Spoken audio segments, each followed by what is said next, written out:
This screencast follows on from the one I've already made of my presentation to the 2013 meeting of the Gait and Clinical Movement Analysis Society. It covers some technical details that I had to exclude because of the time limitations on that presentation.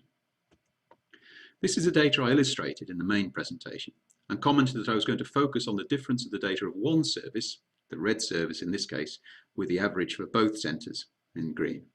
We'll wash out the blue trace for clarity. One of the differences between the two traces is that they have different averages across the gait cycle.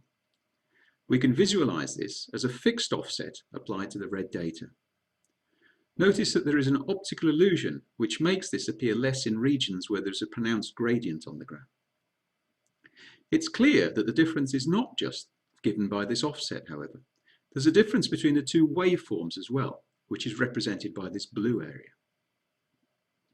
Now, the neat thing is that if we think in terms of root mean square averages, it's fairly easy to prove that there's a simple relationship between the total RMS average difference from the mean, the standard deviation representing the difference in waveform or the blue area, and the mean representing the offset, the red area.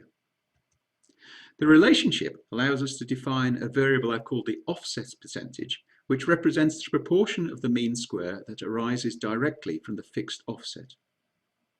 This is useful because high values of offset percentage will tend to indicate a direct effect of relatively straightforward differences in marker placement protocols.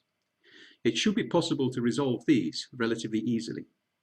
Low values will tend to indicate more complex effects, which may require some more detailed consideration for resolution. We can thus add these offset percentages into the table of values reflecting the analysis. I've only included them if the RMS difference from the mean is greater than 1 degree for clarity. It can be seen that two variables